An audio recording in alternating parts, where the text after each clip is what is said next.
Hello, everybody. My name is Ray. Welcome to the Evangelical Dark Web. Today, we're going to be discussing how Tim Keller was wrong about revival. Now, this is something that should be actually exciting to talk about because I think these are exciting times. They're tumultuous, but they are exciting. I do see the light at the end of the tunnel. And one of the things that I see going on right now is that we have a revival underway in the United States. I've been calling it the Bro Revival for almost a year now, and there's data slowly trickling in to back up that what I'm seeing. And then also the death of Charlie Kirk has had a tremendous impact on the spirituality of this country. It was a big turning point, if you will. Now, this harkens back to Tim Keller and his predictions, his influence on the church, and what he said, where he said the revival had to have come from, which means you should be doing this stuff in order to reach the culture. And what he wanted was the church to compromise in order to bring about the revival that we're seeing now. But what we're actually seeing is that no, you just had to lean harder and, you know, not compromise. And wow, lo and behold, not compromising has resulted in a revival. So let's dive into this. But first, I want to let you know Evangelical Dark Web is a Christian news gathering and commentary ministry. We practice a sermon here. So in our coverage, we call out false teachers like Russell Moore, who is relevant to today's topic because he said similar things, and Tim Keller, who I believe is a false teacher as well. And you can support our work at our Patreon-like system. We also have a free newsletter. Patreon system gives you access to bonus content and, helps support the writers and stuff. But the least you can do is like this video, subscribe to the channel, to the podcast if you are new. And thank you to all that are already subscribing and don't even have to be asked. So anyway, this is a thread by Pastor Justin Dean. It's from last month, and I've wanted to talk about this for a while. Anyway, he says, in Tim Keller's final manifesto, The Decline and Renewal of the American Church, he argues that if renewal was to come, it would come not through the fundamentalist or anyone would consider on the right. So he's saying it'll actually come through left-leaning evangelicals, soft complementarians, and semi-woke, slash semi-woke politically, and liberal Christians, egalitarian and social justice warriors. And he laid this out using this model. So this, I believe, was talked about at the time it came out. If you've been following like social justice in the church and a lot of these issues, you might be familiar with these talking points from Keller and the Kellerites. So he has like these 5 zones. You have zone 1, fundamentalism. And this is like any talk. So he's saying that they're anti-social justice talk. They're militant. They're super complementarian, which I think is incorrect. They're actually patriarchal. Rigid gender roles. They're pro-Trump, anti-vax. This is not only demographically large, but Republican operatives and the pandemic and the excesses of the left over the last couple of years has swelled the numbers here. So he says that this group is actually rising, which is actually very interesting to say that, revival can't come from this group, but it's rising. This group rejects any strong emphasis on social justice as liberal and Marxist, based on both counts, and denies the reality of structural injustice, highly individualistic in its social theory. Which I don't think that part's entirely accurate.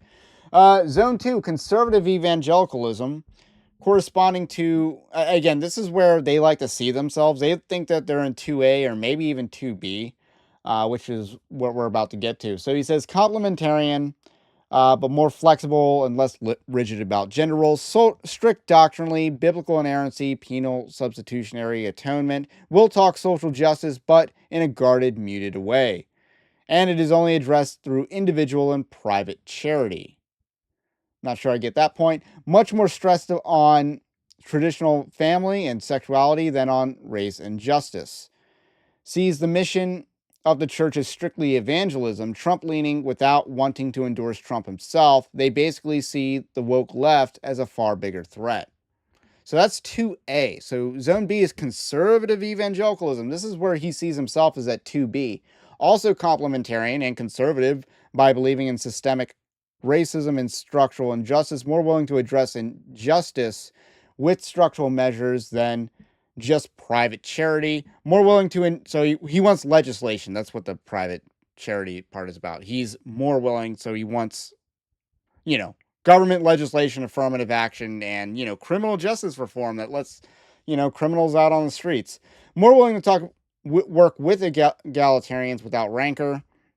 Sees the mission of the church as equipping people for the integration of faith and work and for justice, even if the institutional church should concentrate on the word and evangelism. So then he has zone 3, which is also split up into two. Mainstream evangelicals, so he's talking about egalitarian evangelicalism. Mainstream evangelicals, not nearly as doctrinally oriented, shies away from using the term inerrancy, less willing to say that there's an exact biblical position on everything, more pragmatic operationally, more willing to create alliances across races and denominations, puts far more emphasis on social justice than on traditional family and sexuality. Mainly egalitarian in the church, but grounding views in the Bible rather than saying Paul was wrong. Okay, there's no way to ground support for female pastors in the Bible. Let's just be real, Tim Keller. Often willing to affirm the husband's leadership in the family and non-interchangeable gender roles in the family. Cooperative with complementarians and far more open to their views, not at all open and affirming to homosexuals' marriage and ordination.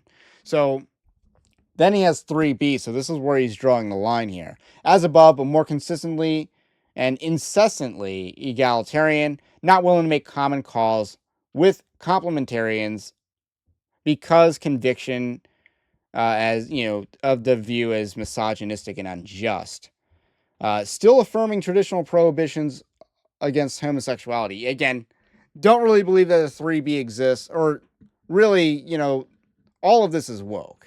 All of it is liberal. And then he has zone 4, which is X or post-evangelicalism. These people are just straight up liberal, like a lot of the Kellerites. Anyway, so I'm showing you this framework here because what Keller believes is that 2B and 3A, which is the center of this political spectrum, are what the solutions should be.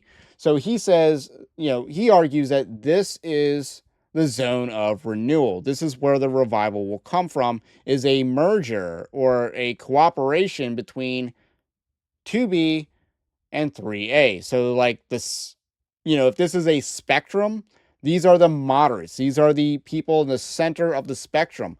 And keep in mind, 2B is compromised. 2B is compromised on many things, and Keller sees himself as 2B. Really, he just paved the way for everything to the right on the spectrum, but everything more liberal in actuality. So this is a very interesting thing. And then the thread goes on to say, Tim Keller was wrong.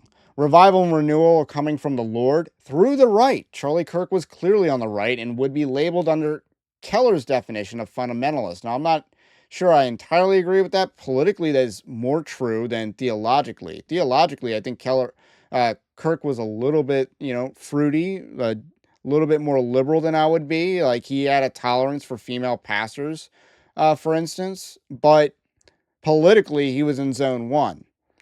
But I think the revival precedes Charlie Kirk. But it is interesting that, yes, where are we seeing the revival? It's from the people that we say that Charlie Kirk represents, young men, because after, 1995, more men are in church than women. That birth year onward, more men are in church than women. That's where the revival is happening, younger men. And the young men are to the right of Charlie Kirk. I would say both politically and theologically, they're more conservative than Charlie Kirk. Because Charlie Kirk, at the end of the day, he was the nice guy. He was kind of moderate. And he didn't really strongly oppose gay marriage until 2022. So Through Kirk's influence, thousands of young men have come to Christ. Christian leaders have been appointed to top places in power in our government, and the gospel has been declared 200 plus million people. So he's talking about the Charlie Kirk memorial service. He's referencing that. And then he concludes the thread by saying, "It seems to me that God is uniting the fundamentalists and the normie evangelicals to bring revival and renewal in to America." And I think that is a spot on observation. And that is a good thing. That is a good thing. Like this, like all these zones, they thought that it would come from the center. So what did they do? They tailored their message to appeal to this audience, to this, this alliance that does not hold. In reality,